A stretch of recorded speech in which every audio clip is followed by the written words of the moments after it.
Welcome in, everybody, to the Flagship podcast. Good to have you back. If you're a newcomer, well, welcome.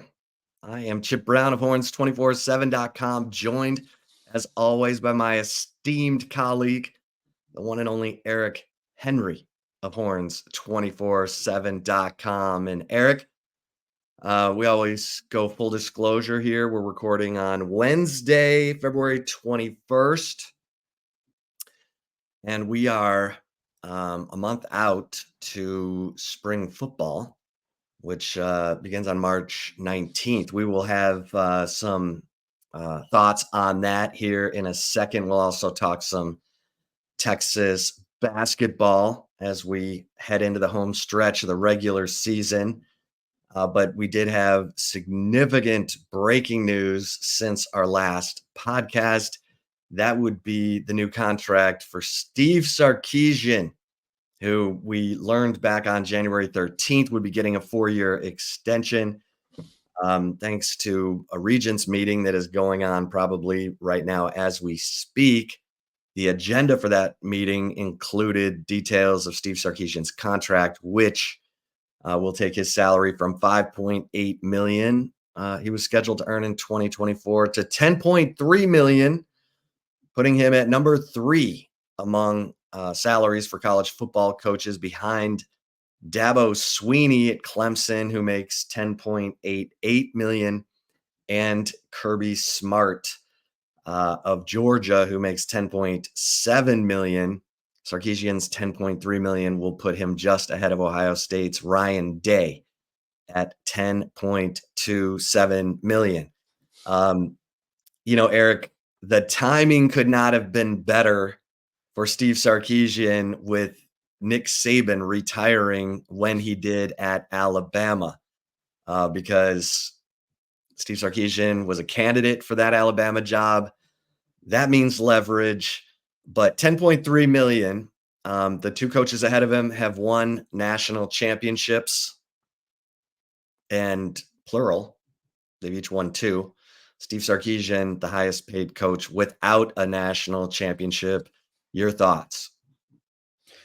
It's funny, Chip. Some of the conversation, and first off, always great to be back on the horn with you, talking a little Texas everything, like you mentioned here on a overcast Wednesday afternoon here in beautiful Austin, Texas, downtown Austin, Texas. But yeah, a lot of the conversation that I've seen online on social media is Steve Sarkisian becoming part of the $10 million club, a very distinguished group of coaches in that regard. And to your point, those are all coaches who have won national championships outside of Steve Sarkisian. The obvious question is he worth it, right? That is the question that I've seen speculated and bantered about. And guess what? I'm here to tell you, boys and girls, ladies and gentlemen, kids, when it comes to contract negotiation, listen, this is something that Chip has much more experience than I have. Okay. Chip is a big money ball player. He's that high price free agent that you bring in. I don't have this type of experience. What I've been told. We're both in journalism. I'll remind you, Eric.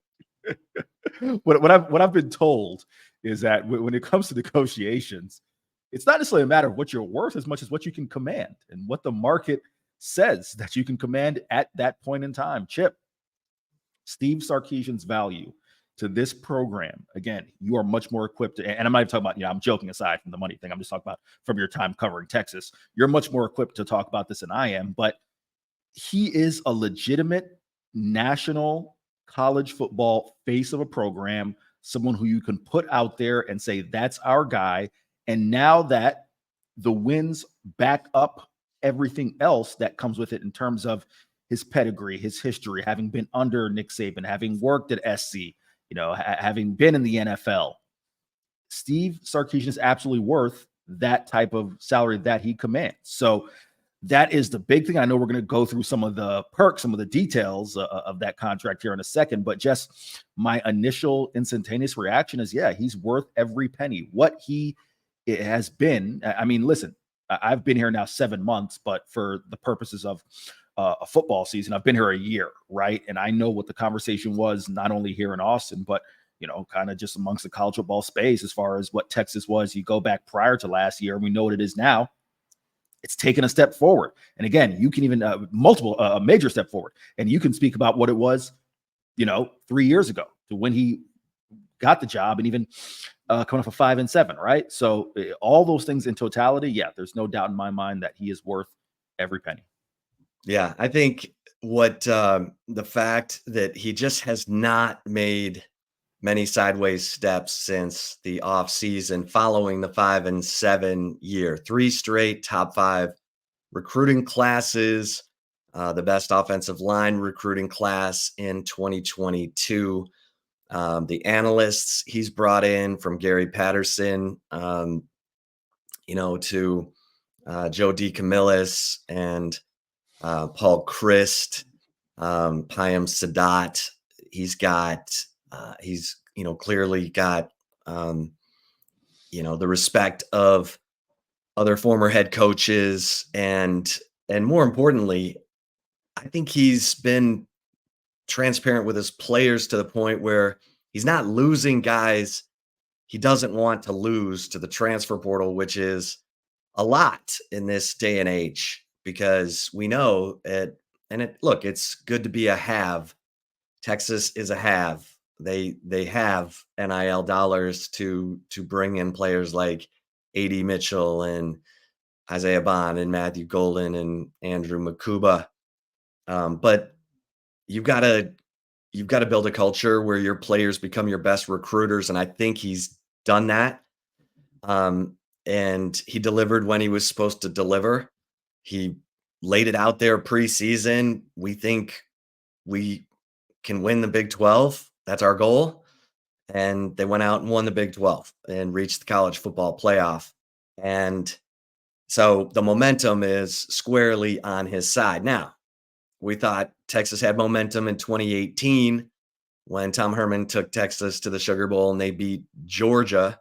And then in 2019, it was another, 8-4, 8-5 type season, or 9-4, sorry, type season. So you got to keep it going. And he came out on signing day. We talked about this a little bit last week. Said he was borderline obsessed with winning a national championship, and that's music to fans' ears. I noticed in the winter conditioning workouts, the players are wearing t-shirts now that say obsessed, and that he's going to have that, because they took a lot of pride in building the 5-star culture to go with their 5-star talent this past season.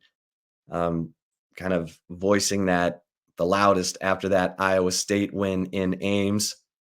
But you lose Bo Davis as your defensive line coach. You lose a bunch of, 11 players are going to the NFL Combine. That's a lot of talent that has to be replaced. So, but I think, and look, I think Texas has tried to be pragmatic about this. They didn't give him a 10-year extension. It's 7 years. Now it's $74.2 million, all guaranteed. But I think that tells you just how much the leadership of Texas believes in this guy as a person. Remember, they got rid of Tom Herman because they didn't like Tom Herman, the person. His results on the field were okay. Tom Herman, the person, was not okay in their minds. They didn't think he was a leader of young men. So, yeah, I think this was the right move, and it was not unexpected. I think Texas fans saw that and said, okay, all right, this makes sense. Here's the perks of being Steve Sarkisian, Eric. 2 dealership cars, 20 hours of private aircraft use for personal use, UT Golf Club membership, 12 tickets to all home games, with the opportunity to purchase up to 20 tickets, the use of a suite for every home football game with the premium parking that goes with it, up to 8 tickets to away football games, and up to 6 tickets to all home sporting events for other Texas sports. How's that sound to you? Let me ask you this, because I as you ran through it and as I'm taking a look here, I kind of asked myself, what is the most appealing perk, right? And, could bring the listeners behind the curtain. We were kind of bantering, 20 hours of private aircraft time for personal use. Seems like that would be the draw, but 20 hours, it depends, right? That kind of leaves you domestically, in my mind, right? If you're gonna get the most out of those 20 hours, the two dealer cars, that sounds interesting. The one that I wanted, your opinion on is the UT Golf Club membership. I mean, is that the best spot to play a couple rounds, play a couple holes in Austin? It's a good spot. Okay. Good spot. Plus, you're probably going to bump into Jordan Spieth every once in a while, Scotty Scheffler. So, yeah, that's a good spot. That was, you talk about the ultimate kind of sweetheart deal. The two Texas boosters who made that happen, a guy named Bill Duvall and Mike Myers, owned all that property out there near Lake Austin. It's in Steiner Ranch, but it has a view of Lake Austin.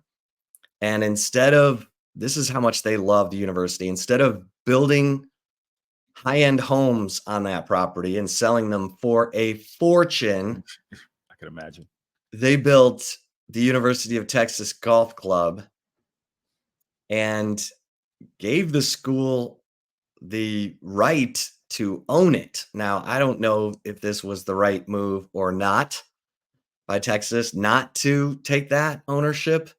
But prime real estate only available because they have two mega boosters who love the university. So yeah, UT Golf Club. That's a good membership. That's a good spot. Also, Steve Sarkisian's performance incentives go from $825,000 max to $1.85 million max. $300,000 for a conference championship, Eric. $250,000 for reaching the college football playoff. Remember, it goes to 12 teams, and they just approved a 5-7 format. We'll touch on that in a second. $500,000 for reaching the quarterfinal. $750,000 for reaching the semifinal. $1 million for reaching the championship game. $1.25 million for winning the national championship. Not bad. I mean, those performance escalators, Chip, listen, you talk about the man being obsessed with winning a national championship, but I'm not saying that he was any less obsessed prior to this contract, but those escalators will give you a reason to be even more obsessed, because I don't know, we aren't privy to what is in, other coaches' contracts, but I'd be willing to speculate that if he indeed does achieve the ultimate goal, probably looking at the highest paid coach in college football, at least for a 1-year period. And that is impressive, Chip. All gas, no brakes, straight to the bank, baby. Yeah. And raises for the coordinators. So Pete Kwiatkowski goes from 1.7 million to 1.8 million. Kyle Flood got a year added on to his deal. He's scheduled to make 1.325 million this season. That salary goes up in the next couple of years, and then Jeff Banks is at 1.1 million and will go up. I think 150,000 each year through the 26 season, 24, 25, 26. And I think we'll get the deals for the other assistants here soon, but that's what the regents are taking on during this meeting. Winter conditioning continues, Eric. As we said, we're counting down to spring football. And before we get to your preview of the quarterback room going into spring ball, Ethan Burke is a guy I'm hearing good things about, hearing that he's, kind of reshaped, remaking his body, we know he has the great length, but in his first year as a starter, he leads the team in sacks. He had 5.5 sacks, second on the team with 9.5 tackles for loss.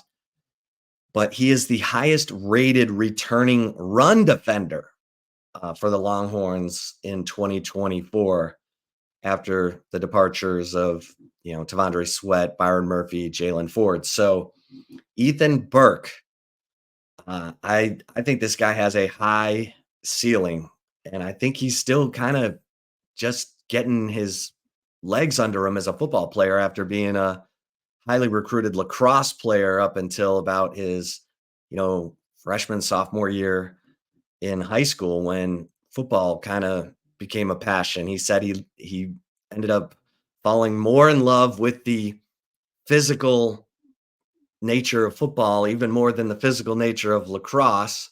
His dad is a former professional lacrosse player who is the Westlake High School lacrosse coach. And I think Ethan Burke is a guy to watch. I mean, I think he's just kind of scratching the surface. How about you? Chip, this always stood out to me about Ethan Burke when we'd see him, we get him for media availability. And, again, bring the listeners behind the curtain, the guys simply coming in their own clothes and they'll change into a Texas polo and whatnot and get a chance to see. Yeah, those guys aren't walking around campus in those burnt orange shirts everybody. It's true. And you can just see some of the guys. And, Burke is someone who just kind of is gangly, the appropriate word. I mean, listen, Yeah. not that he Lanky. is not a lanky. Yeah. Not that he is not an impressive athlete. Right. But this is a kid who looks, long and not necessarily the most, I don't want to say I'm most physically built. I mean, he's an impressively sized kid, but he's not walking around like, for example, Chip, to flashback to last week's podcast, he ain't walking around like Byron Murphy, cut up with a six-pack at this point in his career, right? So to hear your report about Burke kind of progressing physically and reshaping his body, that's encouraging because you talk about a kid who's legit, what, 6'6" ish? Yeah, 6'6". He's probably closer to 6'7". 6'7", right? So if you can get him 83-inch wingspan. And with that type of length, he's a kid who I could easily see. Now, of course, it depends on, how that affects him on game days, right? And in terms of athleticism, but if he can get up to 270, 275, I mean, I don't know necessarily how that would affect his quickness, but if he can maintain his ability at that playing weight, you're talking about a monster on the defensive line. And to transit to your second point in terms of the run defense, yeah, again, listen, now part of the Pro Football Focus thing gets tricky, right? Because in grading, especially an edge player, right? Especially when grading them against the run, some of that is fundamental football, right? How much do they seal off, their area and kind of force guys inside, right? So sure, part of that grade is, making sure you're forcing guys inside to Sweat and Murphy and others. But just in terms of sheer ability as a run defender, right? If he can package that with his overall game, that's huge. And especially given the losses in the middle, right? If you can get progression from he and Barron Sorrell, just even if it's not necessarily, bull rushing a left tackle or a right tackle and making a play on the run, if it's incrementally progressing at those fundamental things that you ask your defensive ends and your edge players to do in the run and run support, that's huge. But yeah, I mean, physically speaking, if he can take that next step and be a game wrecker, I mean, it's look out. Yeah, and I think Barron Sorrell and Ethan Burke probably don't get the credit. I mean, obviously, Tavondre Sweat and Byron Murphy were the heart and soul of that run defense that was ranked number 3 in FBS, giving up only 82.4 yards per game. But you knew because of their presence inside that runs were going to be forced outside. And Sorrell and Burke did a much better job in 2023 of setting the edge and containing teams' running games than we saw in 2022 when Ovie Gofu was at one of those ends and Barron Sorrell was at the other.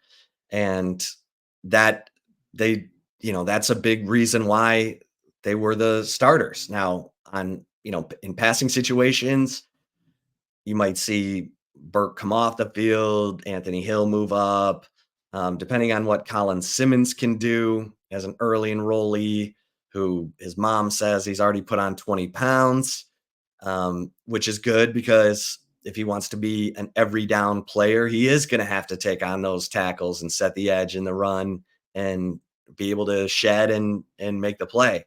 So otherwise he'll be a situational guy, which is not bad either.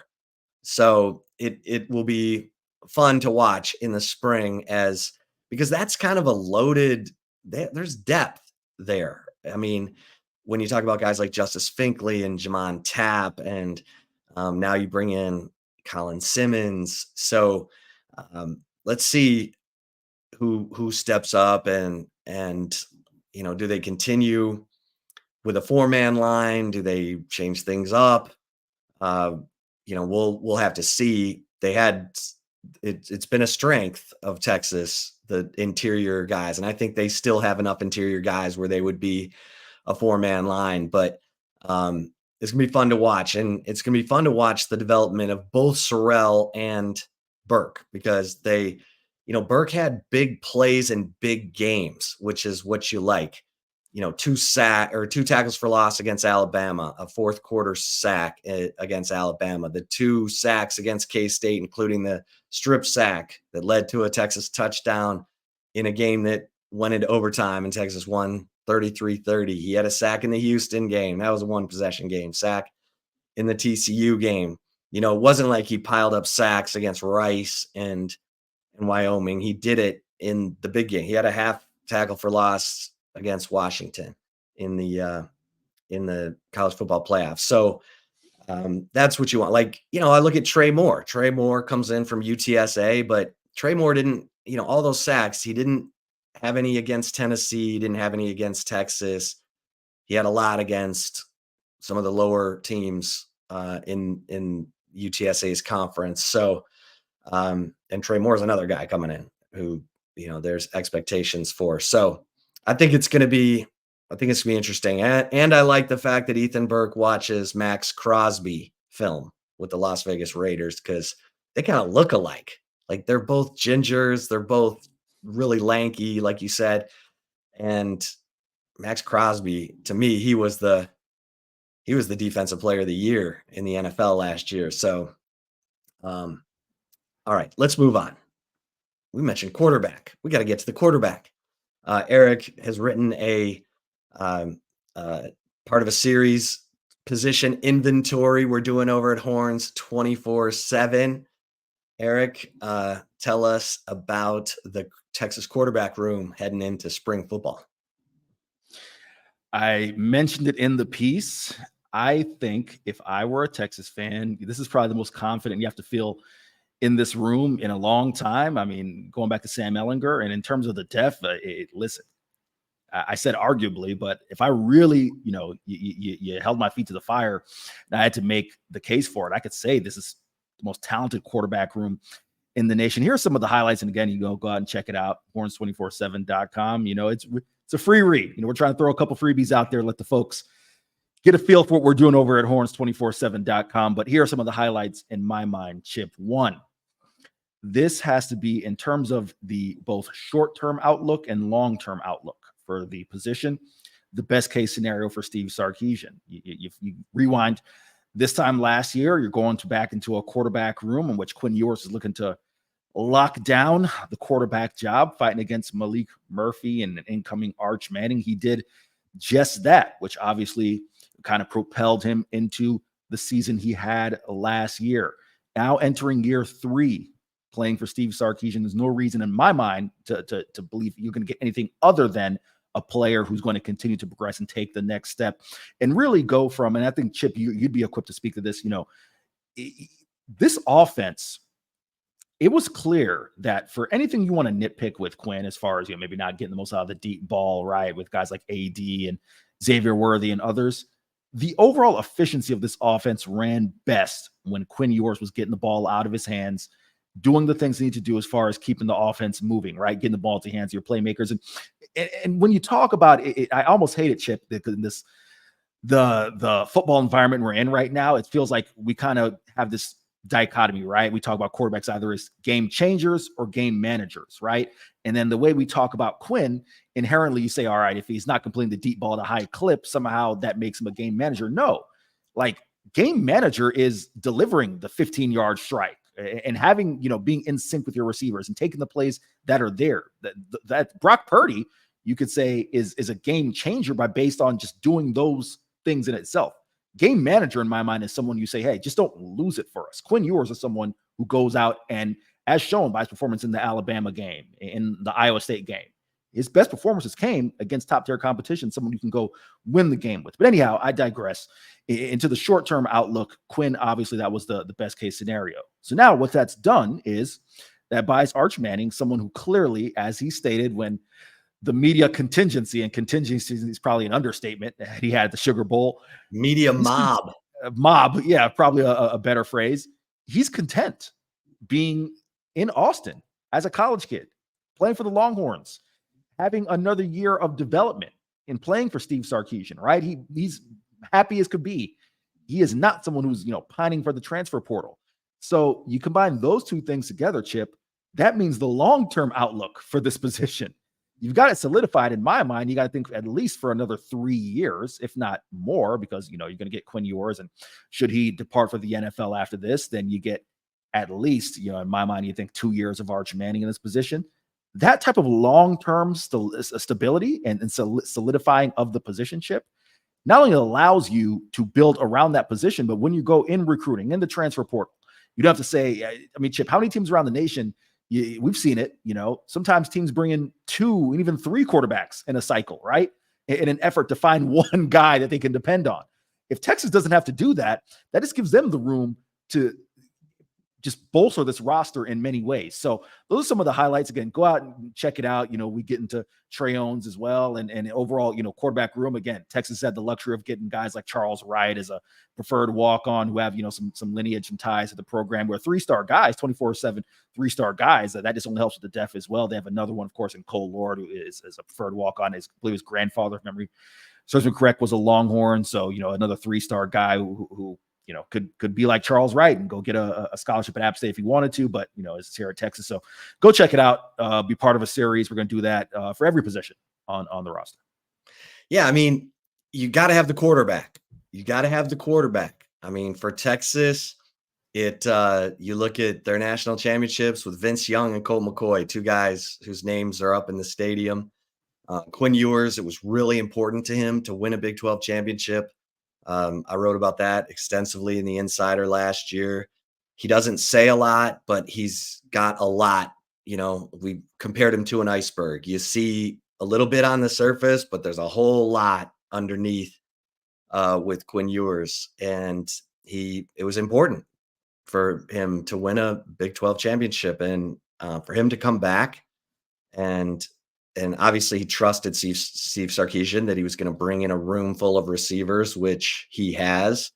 Matthew Golden from Houston, Isaiah Bond from Alabama, Silas Bolden, who will be here in the summer from Oregon State, in addition to Jonte Cook and DeAndre Moore and Ryan Niblett, who return. Amari Niblack coming in from Alabama at tight end, a stretch the field guy similar to JT Sanders.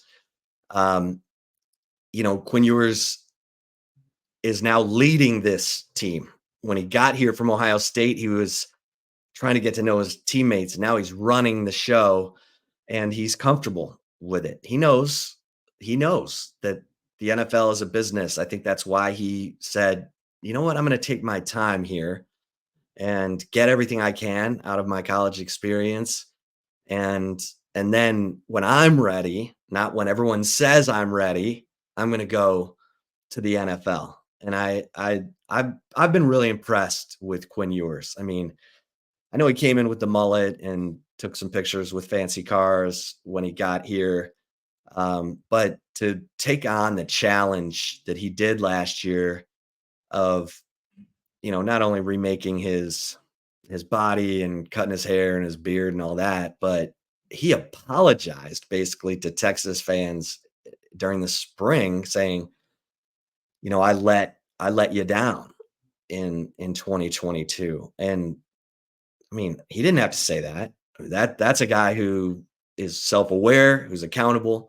Arch Manning, everyone can't wait. They couldn't wait when he came in for garbage time and what, completed one pass and ran around, Eric. It was the Chip, loudest really, ovation really I've quick. ever You know what heard. was funny? It was funny as as I was writing that up, right? I'm inserting the stats for both guys. And I was like, man, wait a minute. Arch only threw 5 passes. Because in my head, after everything we went through, I was like, and I'm like, nah, but he had that run, right? Because we heard about Arch hitting 20 mile. Yeah, he had that. Wait, hold on. He only ran once for 7 yards. Like it just in your head, It's it like seems Paul like more. Bunyan, it's like John Henry. It's like, what? What? I thought it was so much bigger than that. But it is. It's crazy the hype and hysteria that comes with the Manning name. But that's another thing about Quinn that I like. He handled that. He handled that. He went out, did his thing all year, was happy when Arch got in, never had this, "Oh, I'm looking over my shoulder." Quinn has a lot of self-belief, and I think Arch Manning is benefiting from that. And I agree. I think it's a absolutely loaded quarterback room. Oregon brought in Dylan Gabriel and the quarterback from UCLA. I'm hearing it's going to be Dylan Gabriel this year, and then they'll hand it off. But it's nice to have depth. Arch Manning is now one play away, and I think Texas fans will blindly feel good about that, even though what Arch completed 2 passes. 2 passes and ran around a little bit last year. So, and Trey Owens, I mentioned this in the Insider. He's come in with a really strong, competitive mindset. He's just doing his thing.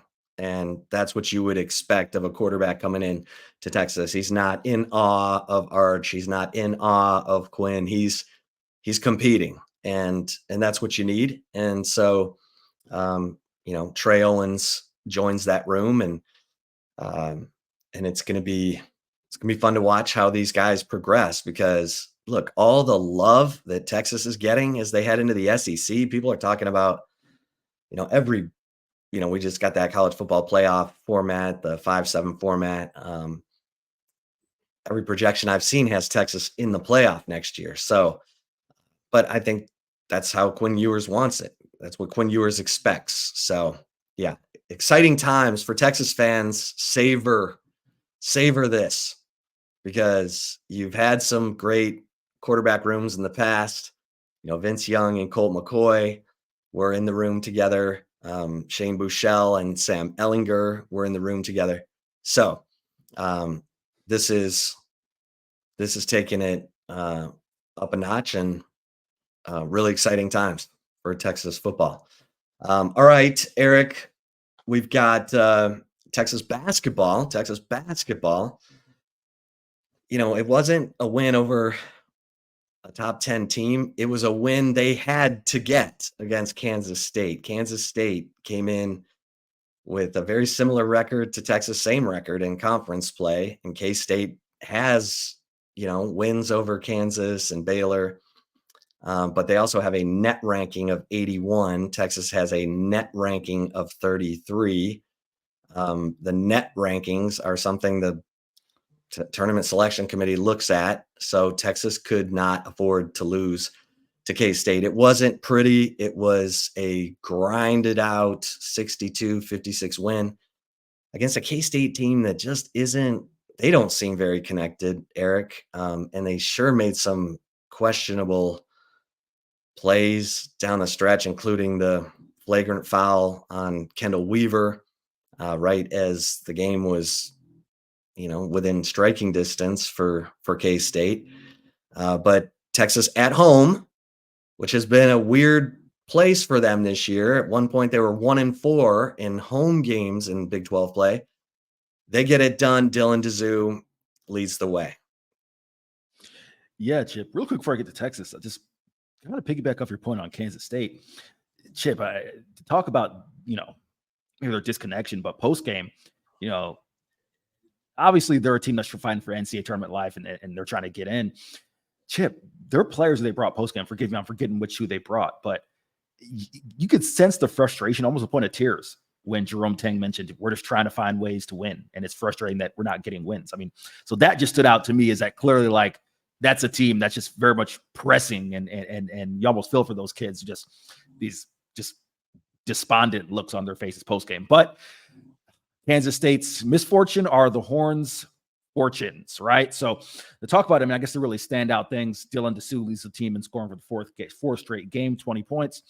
As you talk about, nothing came easy for both teams. And I would love to sit here and tell you this was great defense, but, you know, Texas made defensive plays when it mattered, and Kansas State showed some stretches of good defense. This was a matter of both teams just weren't hitting shots, especially in the first half. Both teams shot under 35% from the field. I think for the game, both teams shot under 20% from three. And this was a matter of who was going to make enough plays at the end. Again, you know, getting Dylan Dessou's offensive production, and, you know, at the free throw line, it looked like when the game possibly could slip away, Dylan Mitchell misses 2. Kendall Weaver misses 2. 4 straight free throws for the Horns that really would have iced the game with under 90 seconds left. They missed those stretch. And then, you know, Kansas State isn't able to capitalize on that. Arthur Kaluma misses a layup. So they get Dylan Dessou on the line, and the veteran, the guy who Chip post-game said, listen, we're treating every game like it's an NCAA tournament game. We're looking at it like it's a knockout. If we lose, we're knocked out, right? It's on the veteran who steps up, knocks down 2 free throws, and gets them the win. So really will be interesting, as you know, kind of you said. I'll emphasize your point. Yeah, this was a game they couldn't lose, right? You take a look at the Ken Palm standings that has Texas projected to finish at 19-12, 8-10 in conference play. The wins they have them getting are against Oklahoma State and Texas Tech. They have, against Oklahoma State and Oklahoma. They have them losing to Texas Tech, Kansas State, and Baylor, right? So that gets them to 8-10. And like I've said, and we'll talk about it, you know, the later part of this podcast, and take it or leave it, but just recent history: Iowa State 2021, Mississippi State 2022. More specific, I mean, the Mississippi State example, when you get drubbed by 39 points in your opening round of your conference tournament, and you're a 7-10 team in conference play, and you still make the tournament, that goes to show that whatever league that the selection committee deems to be the best league in college basketball, if you're an 8-9 team league, being sub 500 isn't necessarily going to knock you, right? Even Jerome Tang said post game that he believes this is a 9-team league as well. So we'll see where that takes the Longhorns. They head to Kansas, and Chip, this isn't a Kansas team that's, you know, world beaters, number one. They've lost to UCF and shown moments of being beatable. So we will see, you know, again, is it going to take a much better shooting performance than the Horns had the other night? Absolutely. But if they can rally into one of those games like they had the second half against Houston, you know, the first matchup, or the Baylor game, right? And really, and this is a team that's played well on the road. You give them that, right? So if they can kind of just muster together one of those games where they reached kind of the highest potential of what you think this team could be, maybe they pull off a win. But even if they don't, I really look at, again, the Texas Tech game, the Oklahoma State game in Oklahoma being key. They can get those, and then even a win in the Big 12 tournament, they're in. And maybe if they can do all those things, that takes them from being, you know, a 10, 11 seed, maybe a 9 or 8, if that. Yeah. And that's, you know, look, life is tough. Once you get down in the 8, 9, 10, 11, it's tough, because even if you win the 8, 9, you're facing a 1. But let's be honest. And you wrote about this. They need other players to step up. It's been all Dylan Dessou and Max Asmus with some Kendall Weaver energy and defense thrown in, but Tyrese Hunter, Dylan Mitchell, it's up one game, down the next, and you kind of don't know what you're going to get. There was a wide open 3 for Tyrese Hunter in that Kansas State game where they swung the ball beautifully. He was all alone on the left side of the arc and missed. And, you know, he came alive in the NCAA tournament last year, had some huge threes against Xavier, the game that Dylan Dessou went out of with the foot injury. Actually, he suffered that foot injury in practice. He tried to play for 2 minutes against Xavier, couldn't get up and down the floor. But, you know, Tyrese Hunter's capable. He was capable for Iowa State. So you keep hoping, thinking that his confidence will come in full bloom. I loved his fight. He played great defense in the K-State game. he and Asmus did a pretty good job on Carter and uh, Pryor or Yeah. Medea, Tyler Yeah. Perry.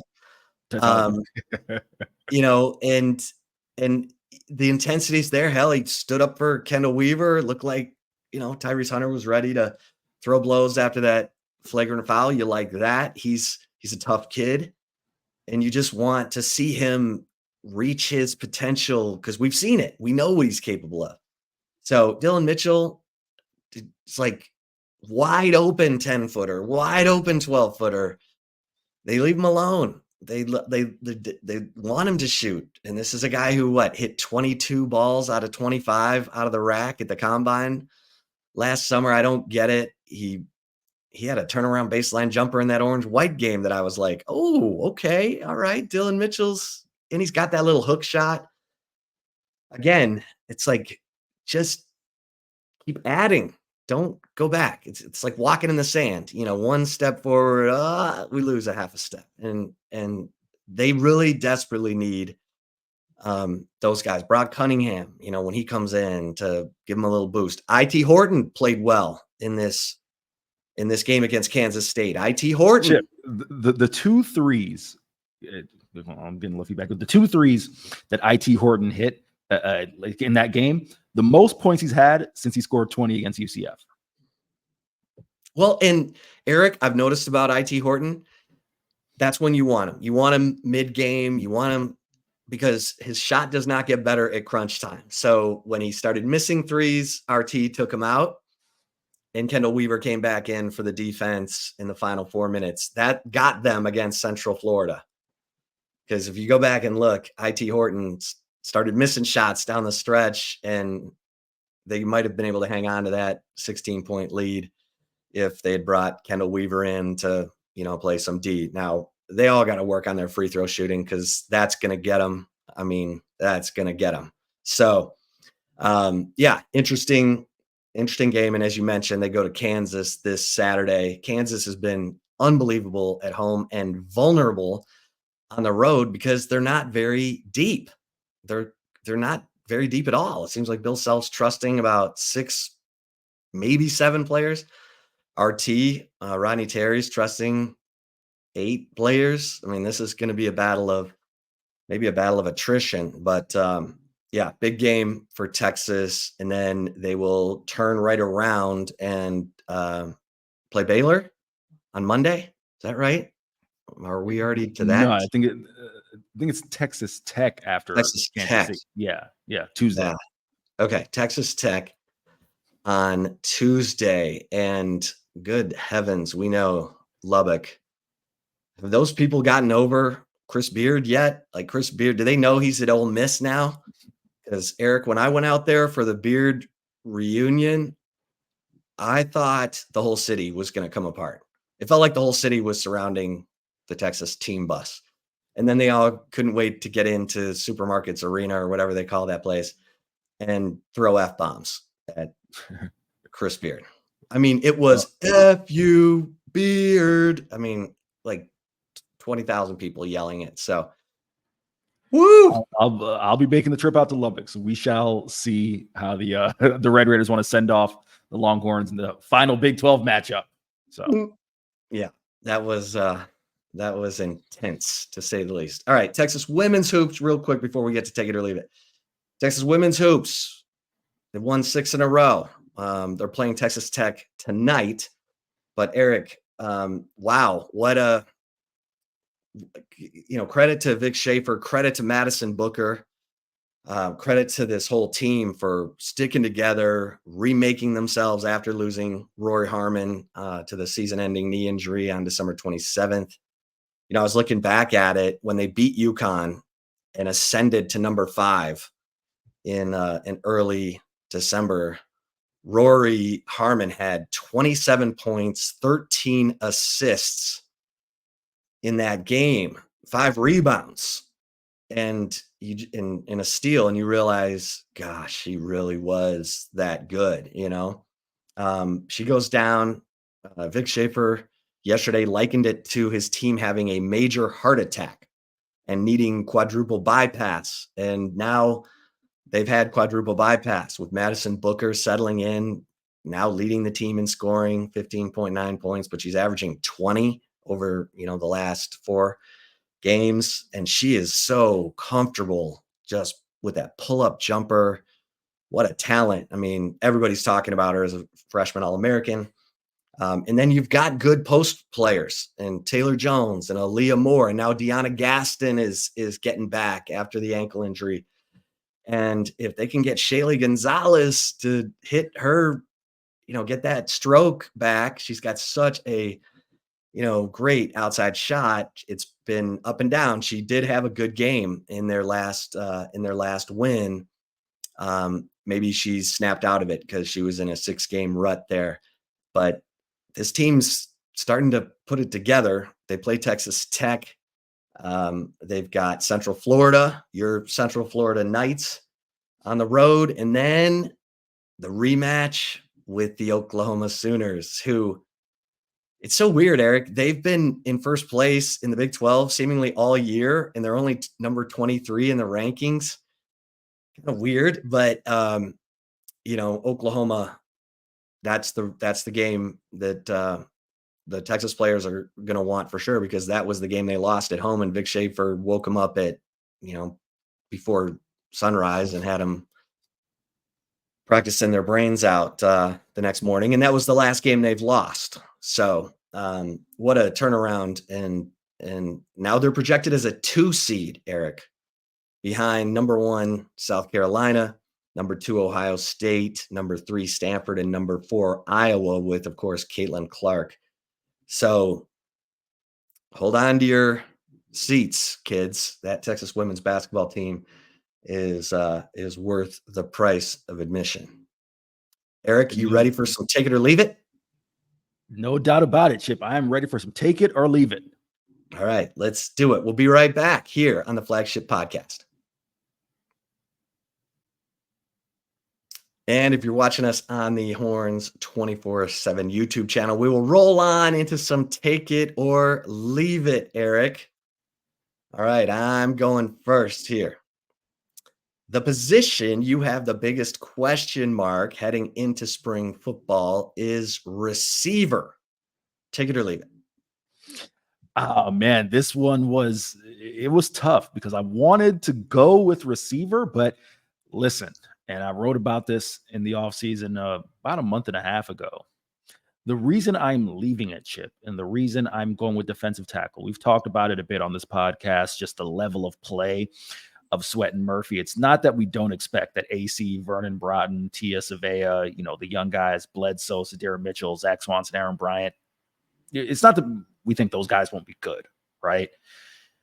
But we just can't take for granted. It would not be overkill, Chip, if I made this point every week until the opening week of the season, how good Sweat and Murphy were.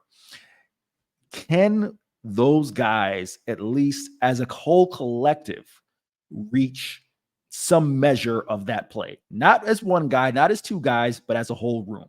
That, to me, is the biggest question mark. With receiver, I talked about writing about this early in the offseason. I love the positionless aspect of getting Matthew Golden, Isaiah Bond, Silas Golden, the way they all can be Bolden. See, I told you, it's a mental block, man. I have got to get that fixed. I've got to get that fixed before the season starts. Nevertheless, the way that those guys can be moved around the offense in terms of different positions, slot, outside, etc. I'm really high on this receiver room, and that's not even getting into Chante Cook and Niblett and those guys as well. So I'm leaving it, Chip. What about you? Yeah, I'm going to leave it as well. I'm with you on the defensive tackle position because Steve Sarkisian said it himself. I was listening back to his press conference on the February signing period, and he said, "How many times do you get a tackle tandem like Tavondre Sweat and Byron Murphy? And if you're Georgia, you get it. You had it for 2 straight national championship seasons, but it is rare. And look, I will contend, yeah, the quarterback position is important, but it's not as important as having the 2 difference-making interior defensive linemen. You got to have those guys to be able to make teams one-dimensional on offense. And huge opportunity for Alfred Collins and Vernon Broughton. But we haven't seen the level of domination that we saw with Sweat and Murphy. So it's a tall task. There are players there. My second choice probably would be safety, just to see. We mentioned last week that Andrew Makuba has only recently gotten into the winter conditioning. So that chemistry in the secondary, because the communication has to be so good. You and I were there when, Jody Barron was talking about how, he would talk to Jaron Thompson and say, hey, be looking for this. And then Thompson would say, hey, make sure you tell Tapp and, Keaton Crawford and Derek Williams the same thing. And Barron's like, oh yeah, I got to communicate with 4 guys. They need to get that cohesion together. And I think Makuba is a really good cover safety, which helps. I don't think he's afraid to throw his body around. Derek Williams is coming. Michael Taft is solid. Coaches trust him. And then, we'll see how a guy like Xavier Filsamy, who I continue to hear good things about in winter conditioning, that he's all business and is about that life. So let's see what they've got. But that was a vulnerable spot for Texas last year. Teams went after the safety position. Okay. Take it or leave it. Number 2. All right. Updated, because we probably will ask this question each week up until the regular season. As of now, you think Texas men's, of course, makes the NCAA tournament. CB, take it or leave it. Yeah, this has become a running joke here on the show. But the good news is that I still think Texas is, as of now, I think they'll make the NCAA tournament. Now, they got to take care of business. They got to win on their home floor. They got to win against Oklahoma State. Don't spit the bit on that. And then they got to beat OU in Austin. If they do those 2 things, I think they're in. If they steal one of the road games against Tech, Baylor, Kansas, man, then we're the Jeffersons. We're moving on up. So, but as of right now, Eric, I'm going to take this. How about you? I'm still taking it. As much as I want to buy the idea that Texas can steal a road game, most specifically that Texas Tech game that I'll be out in Lubbock, still can't feel wholly confident in that. But even if they don't, like I said, I still think you get to 8-10 in conference, and you take a look at recent history of these teams. Whatever league is considered the strongest league in college basketball, at least going to get 8-9 teams in. I think Texas has shown enough in my mind. Should all those things come together, the Texas will have shown enough, and they make the NCAA tournament. But again, visit us next week, and we'll see what we have to say after that. It's a week-to-week proposition with this year's Texas basketball team. All right, take it or leave it. Number 3. The women. Right. Am I throwing to you? No, sorry. That I jumped the gun. That's all. Okay. For it. So, Eric, Texas women's basketball, we mentioned, despite losing Rory Harmon, they've won 6 in a row going into this game against Texas Tech tonight. They're 24-3. They have reclaimed their season high ranking of number 5. The Texas women's basketball team, their Final Four contenders. Take it or leave it.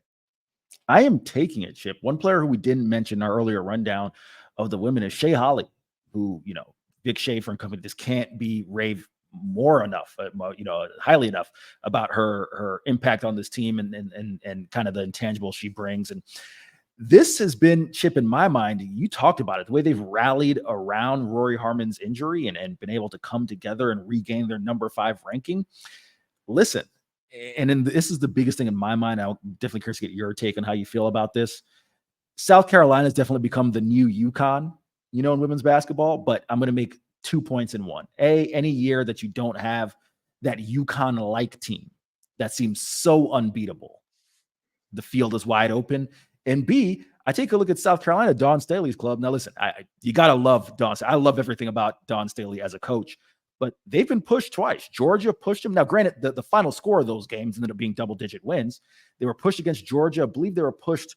I'm forgetting who the opponent was prior, who Tennessee. Tennessee had them upset and minded as well.